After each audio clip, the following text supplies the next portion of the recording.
Oke, Assalamualaikum warahmatullahi wabarakatuh. Untuk sesi ke-9 itu yaitu mengenai penyidikan pajak. Nah, materi penyidikan pajak ini sangat terkait dengan materi di pemeriksaan pajak. Nah, kemarin kan kita udah bahas ya mengenai pemeriksaan pajak. Jadi, kalau melihat latar belakang mengenai pemeriksaan pajak itu terkait dengan sistem di Indonesia yaitu menganut self-assessment system. Nah, maka dari itu dibutuhkan pemeriksaan pajak. Nah, seperti yang sudah kita bahas kemarin, jadi yang kita ketahui bahwa ada beberapa kondisi di mana kita harus melakukan pemeriksaan ya. Jadi dilakukan pemeriksaan itu wajib ketika ada lebih bayar pada saat lapor SPT, ya ada lebih bayar itu harus diperiksa. Tapi ada juga beberapa poin atau kejadian yang menyebabkan Fiskus harus melakukan pemeriksaan terhadap wajib pajaknya. Misalnya terkait dengan lapor bahwa saya sedang mengalami kerugian, ya saya sedang lebih bayar selain yang diajukan oleh pasal 17B. Terus ada pengembalian pendahuluan. Nah, tidak menyampaikan SPT. Nah, tapi juga dengan analisis resiko. Nah, jadi beragam sebenarnya alasan mengapa dilakukan pemeriksaan. Gitu ya. Jadi ada beberapa alasan. Nah, kemudian di akhir kondisi pemeriksaan yaitu ada pengungkapan ketidakbenaran pengisian SPT selama pemeriksaan. Jadi karena self-assessment, jadi harapannya adalah memang wajib pajak ini menyampaikan SPT-nya itu dengan benar. Tapi juga ada yang mengungkapkan, artinya mengakui bahwa ada ketidakbenaran dalam mengisi SPT. Gitu ya. Misalnya contohnya untuk SPT PPN. Jadi karena SPT PPN ini nanti dihitung berapa pajak yang dia bayarkan pada saat beli barang dan berapa pajak yang dia pungut dari penjualan barang, maka nanti ada pajak selisih pajak dari pajak masukan dan pajak keluaran yang merupakan pajak terhutang. Nah, kemudian setelah selesai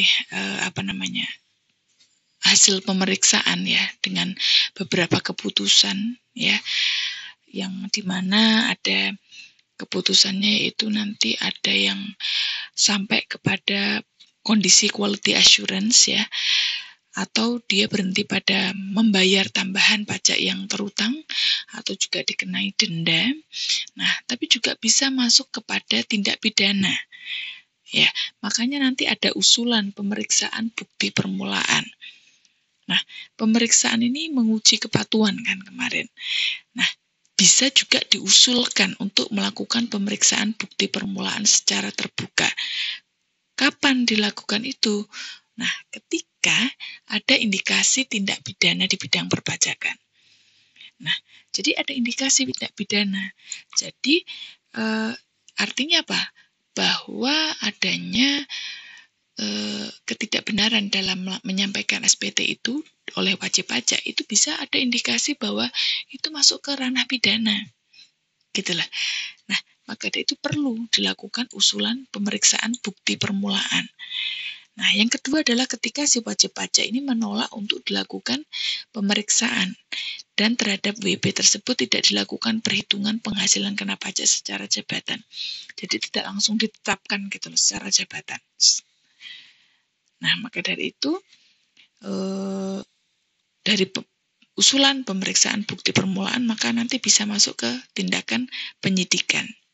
Nah, tapi memang sebelum masuk ke penyidikan ini bisa melakukan penangguhan, ya. Terus tindak lanjut pemeriksaan ditangguhkan. Oke. Nah, ada beberapa hal ya, bisa juga diulang pemeriksaannya dan seterusnya. Nah, ini kalau ini pemeriksaan tujuan lain yang kemarin sudah kita bahas. Nah, untuk itu kita bahas mengenai penyidikan pajak. Sebenarnya apa itu penyidikan pajak? Nah, penyidikan ini proses kelanjutan dari hasil pemeriksaan ketika ada indikasi bahwa dilakukan pemeriksaan bukti permulaan. Nah, bukti permulaan itu apa? Suatu keadaan, bukti, atau benda yang memberikan petunjuk adanya ini. Yang di bold adalah tindak pidana perpajakan. Sebenarnya ada beberapa contoh di Indonesia yang kasusnya udah sampai ke kasus pidana pajak. Ini saya beri contoh, ini kalau udah masuk pidana kan kita terkait dengan kejaksaan gitu ya, pengadilan.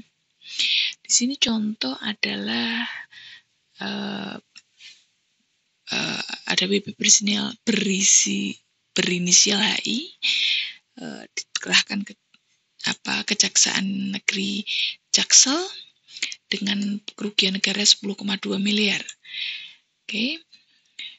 Dia ini faktur pajak palsu. Ya, jadi ini kasusnya PT Pul terkait dengan faktur pajak palsu. Nah, kemudian ini ada CNBC, berita di CNBC bahwa ada 4 orang WP mendekam di balik jeruji merugikan negara 8,59 miliar. Ini terkait dengan sengaja menerbitkan atau menggunakan bukti setoran pajak yang tidak berdasarkan transaksi. Sama, ini transaksi fiktif. Tujuannya apa? Dimunculkan transaksi akan mengurangi pajak yang terutang. Gitu ya. Kenapa? Contohnya kayak PPN. PPN itu misalnya PTA gitu ya. Itu kan melaporkan PPN kan ketika misalnya dia kulaan beli barang. Ya, dia kan bayar PPN kan kalau dia beli barang. Nah, pas dia jual, dia juga mungut PPN dari pelanggannya. Nah, yang disetorkan ke Fiskus berapa gitu. Misalkan dia kulaan bayar PPN 80. Dia jual bisa narik PPN, mungut PPN 100. Maka yang disetorkan adalah 20. Ya, bukan 100 tapi 20. Ya, dikurangkan karena yang dia bayarkan pada saat beli ya dihitung. Nah, hal itu yang seringkali dibuat fiktif oleh wajib pajak dengan tujuan untuk mengurangi pajak terutang yang akan dia bayarkan ke negara. Sehingga kayak gini nih, faktur palsu, bukti setoran pajak palsu, sampai miliaran. Karena memang transaksinya dia besar. Contoh lagi nih PT GSG. Mungkin ini disamarkan ya PT-nya. Ini kasusnya 2020, 9 miliar. Oke, ini masalah fraud di SPT. Ini SPT sama ini. PPN tidak berdasarkan transaksi yang asli. Dan banyak sekali beberapa contoh di Indonesia terkait dengan tindak pidana perpajakan. Oke. Nah, serangkaian tindakan yang dilakukan oleh penyidik ya. Di sini penyidik untuk pengumpulan bukti. Nah, pengumpulan bukti permulaan tadi untuk membuat suatu tindak pidana ini terang atau jelas ditemukan tersangkanya siapa. Karena udah masuk pidana. Gitu ya, jadi udah pakai hukum acara pidana.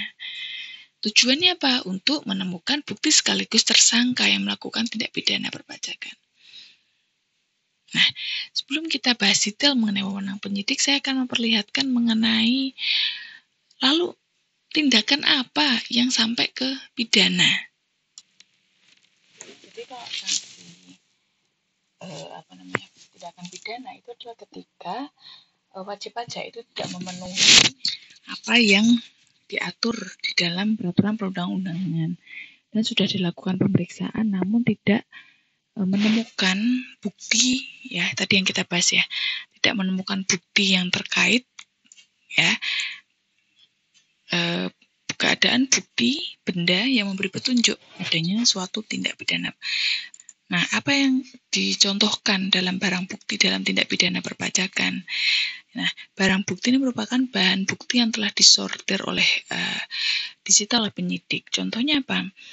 Ya, misalnya dia harus menemukan minimal 2 alat bukti ya yang sah untuk memperkuat pembuktian bahwa ada tindak pidana dalam perpajakan. Contohnya misalnya akta pendirian, SPT, laporan keuangan, laporan audit, SSP, surat setoran pajak, tax planning, kesepakatan pernyataan, faktur, invoice, dan lain sebagainya sampai aliran barang, aliran uang. Nah, karena ini juga terkait sama masalah kegiatan pencucian uang misalnya. Itu kan terkait dengan pajak juga. Nah, dari situ sebenarnya ada kewajiban perpajakan. Pada intinya ketika dari hasil pemeriksaan itu masih perlu bukti pemeriksaan, maka itu masuk ke tindakan pajak. Ya, penggelapan pajak, tax avoidance gitu ya. Pada intinya adalah mengenai masalah pajak yang terutang. Jadi ada sanksi administratif dan sanksi pidana nantinya terkait dengan kegiatan tersebut. Kalau administratif itu misalnya terkait ada denda gitu ya, ada pajak terutangnya gitu. Nah, kalau pidana terkait dengan nanti hukum acara pidana. Baik, kembali ke masalah siapa yang menyidik gitu ya. Yang menyidik itu pejabat PNS yang ada di lingkungan DJP. Kenapa dikatakan PNS? Karena memang di dalam DJP itu mungkin ada juga yang istilahnya sekarang tuh pegawai non PNS atau PPPK gitu ya, yang bekerja di DJP. Nah, itu nggak boleh. Yang boleh melakukan fungsi sebagai penyidik adalah memang pejabat PNS yang berstatusnya dia itu PNS. Dia penyidik ini dari DJP, Direktorat Jenderal Pajak, ini mengumpulkan bukti yang jelas mengenai suatu tindak pidana. Tadi ya buktinya apa sudah kita bahas, contoh-contohnya buktinya sampai ada SP. Jadi terkait dengan dokumen-dokumen internal sebenarnya, dokumen-dokumen dari wajib pajak itu sendiri. Nah, ini ada 11 ya. Ini sudah saya sesuaikan dengan peraturan yang terbaru 2021 terkait dengan tugas penyidik. Dia yang pertama mengumpulkan bukti-bukti tadi, terus kemudian keterangan dari orang, pribadi atau badan, terus kemudian keterangan dan bahan bukti, ya mengkonfirmasi ya terkait dengan tindak pidana perpajakan, memeriksa buku dan catatan, penggeledahan, meminta bantuan tenaga ahli ya, kalau dia butuh bantuan tenaga ahli ya siapa bantuan tenaga ahli ya misalnya dari sisi konsultan pajaknya, atau kalau memang terkait dengan misalnya aliran barangnya boleh terkait dengan konsultan tidak di konsultan pajaknya tapi terkait dengan jasa terkait ya misalnya jasa penilai kah, appraisal gitu ya, atau kontraktor, jadi terkait dengan proses bisnisnya. Oke, dia nggak boleh keluar tertentu gitu ya, meninggalkan ruangan tertentu, memotret, memanggil dan sebagainya. Bisa juga sampai ke penghentian penyidikan. Nah, dia harus wewenangnya dia harus memberitahu kapan dimulai dan kapan memberikan hasilnya kepada penuntut umum. Nah, penuntut umum melalui penyidik, pejabat Polisi Negara Republik Indonesia. Ya, jaksa ya, dia penuntut umumnya. Nah, selain itu apabila diperlukan, penyidik juga dapat meminta bantuan aparat penegak hukum lain. Ya, dia tidak hanya berdiri sendiri sebagai penyidik pajak ya, tapi bisa meminta bantuan. Penyidik pajak juga harus taat pada norma penyidikan dan memperhatikan asas hukum. Nah, tapi juga sampai kepada poin penghentian penyidikan. Bisa juga penyidikan itu dihentikan. Ketika apa? Tidak terdapat bukti cukup atau peristiwa yang disidik bukan merupakan tindak pidana perpajakan. Oke. Jadi dia lebih fokus kepada hal ini merupakan ranah kesalahan administrasi misalnya. Terus harusnya ini dinilai dari awal ya risikonya, analisisnya dari awal. Tidak terdapat bukti cukup dan peristiwa tersebut bukan merupakan tindak pidana di bidang perpajakan. Nah, bagaimana alur permohonan penghentian penyidikan pajaknya? Nah, penghentian penyidikan yang pertama melunasi pajak yang tidak atau kurang dibayar. Oke. Terus jadi melunasi. Oke. Nah, kalau sudah masuk pada penyidikan, ini nggak hanya ngelunasin yang kurang, tapi ada sanksinya. Kalau ini aturan terbaru ini 3 kali jumlah pajak yang tidak atau kurang dibayar. Nah, bayangkan dia harus bayar 4 kali sama kurangnya. Dokumennya apa yang terkait dengan penghentian penyidikan? Dapat dibuat dan tandatangani secara tertulis ya. Sekarang kalau di era new normal, makanya peraturan ini dibuat di kondisi yang COVID, jadi nggak harus selalu tertulis langsung, tapi bisa elektronik, karena sekarang juga dokumen perusahaan itu secara elektronik. Oke, secara langsung, pos, dan elektronik. Nah, selanjutnya bagaimana penyesuaian penyidikan? Ya, penyesuaian di bidang penyidikan dalam tatanan new normal itu penyampaian surat pemberitahuan dimulainya penyidikan bisa dibentuk digital maupun kepada penuntut umum ya, maupun tersangka ya, dari sisi jaksa ya. Salinan surat pemberitahuan ini dimulainya penyidikan harus dikirim melalui pos ya. Makanya pernah kita sampaikan bahwa kalau DJP ini biasanya surat pasti disampaikan lewat pos atau sekarang dalam bentuk digital. Oke. Dah, itu aja. Jadi penyidikan ini secara umum ya teman-teman. Mungkin kalau detailnya nanti teman-teman bisa lihat di surat edaran maupun di peraturan terkait, silahkan bisa dilihat ya. Ini ada aturannya. Nah, pada intinya adalah paham bahwa dari setelah pemeriksaan itu ada yang namanya konsep penyidikan.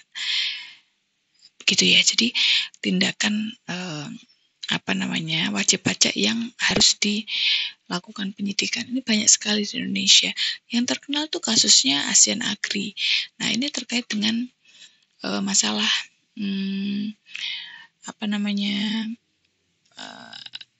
ketidakbenaran SPT. Nah, kenapa juga masalah penyidikan ini juga terkait sama masalah pencucian uang gitu ya. Karena itu ada hak-hak atau kewajiban dari wajib pajak untuk membayarkan berapa pajak yang terutangnya sama harta yang dimilikinya dan transaksi yang ada. Gitu ya. Jadi dalam pajak ini memang perlu dipahami bahwa kewajiban perpajakannya itu berapa. Nah, maka dari itu kadang-kadang ada juga pengampunan pajak gitu ya. Nah, ketika sekarang pengampunan pajak, pengungkapan sukarela itu ingin menyampaikan bahwa kalau selama ini ada yang tidak benaran itu disampaikan. Ya, pengampunan pajak ya. Karena pemerintah membuat program seperti itu. Gitu. Jadi tujuannya agar tadi ya tidak terkena hal-hal seperti ini. Baik, itu dari saya mungkin sekilas ya, nanti kita bisa bahas lebih lanjut. Terima kasih. Wassalamualaikum warahmatullahi wabarakatuh.